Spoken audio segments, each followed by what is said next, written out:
Hi everyone, Miranda here. Hi guys, I'm Alex, this is Olive. And we're with All Stage Canine Development, and today's video is going to be our advanced leave it segment. We're going to give you a bunch of tips and tools on how to make that leave it command a little bit more challenging to prepare you for the real world.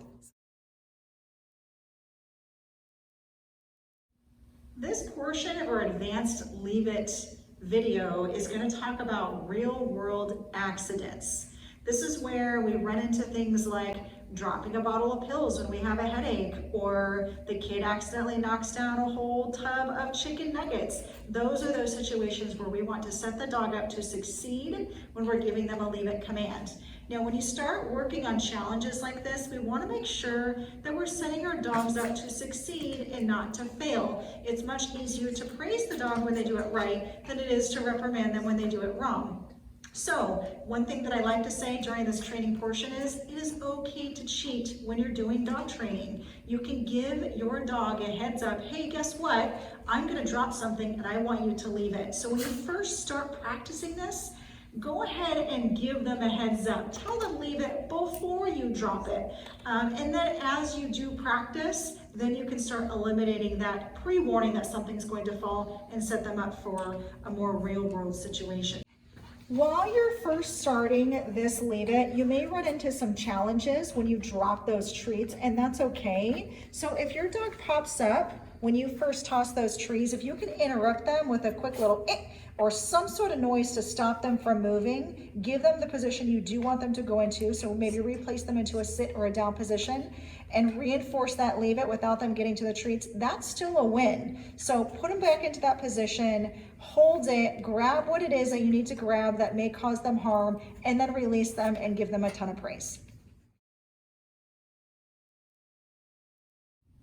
This portion of our advanced leave it segment is going to go over how to prepare your dog to use leave it while you're walking them outside with lots of distractions such as other dogs, people, cats, squirrels. We want to get you prepared for that new world that your dog is going to be exposed to, or that really exciting world where your dog is just pulling and trying to get to everything.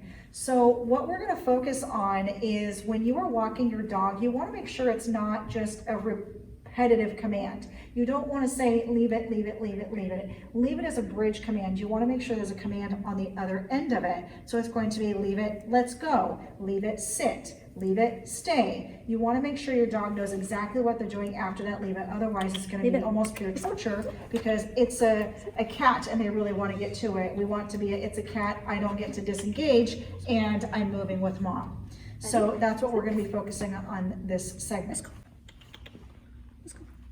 Leave it. Yes. Go girl. Leave it. Let's go.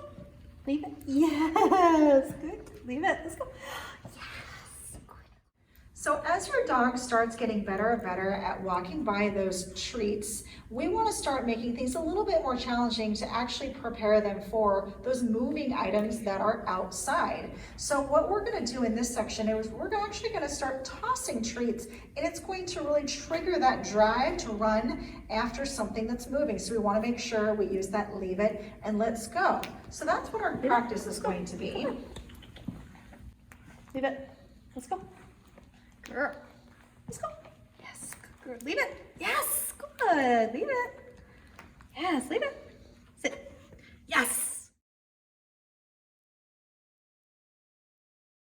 This last portion of our advanced leave it drill is going to prepare your dog for off-leash leave it preparation. There's going to be a lot of situations where your dog is going to be off leash, such as a backyard, at a park, at a river, and there's going to be lots of situations where your dog might come into contact with something that could be potentially dangerous, give them harm, and we want to make sure we can call them off of it. For example, they can run into mushrooms, snakes, dead animals. These are all really bad things, and if your dog is only done leave it on a leash, when they're off leash, we have freedom. So we want to practice that scenario. So that's what our focus is going to be here, getting them prepared for that real world situation.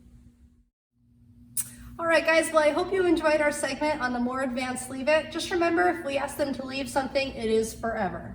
Repetition and consistency is so important. So we want to make sure we practice at home, tell them exactly what we want them to do, so that way there's a lot less questions when you're actually out in the real world. So once again, I'm Alex. This is Olive. I'm Miranda, and we're with All Stage Canine Development. Can't wait to see you guys soon.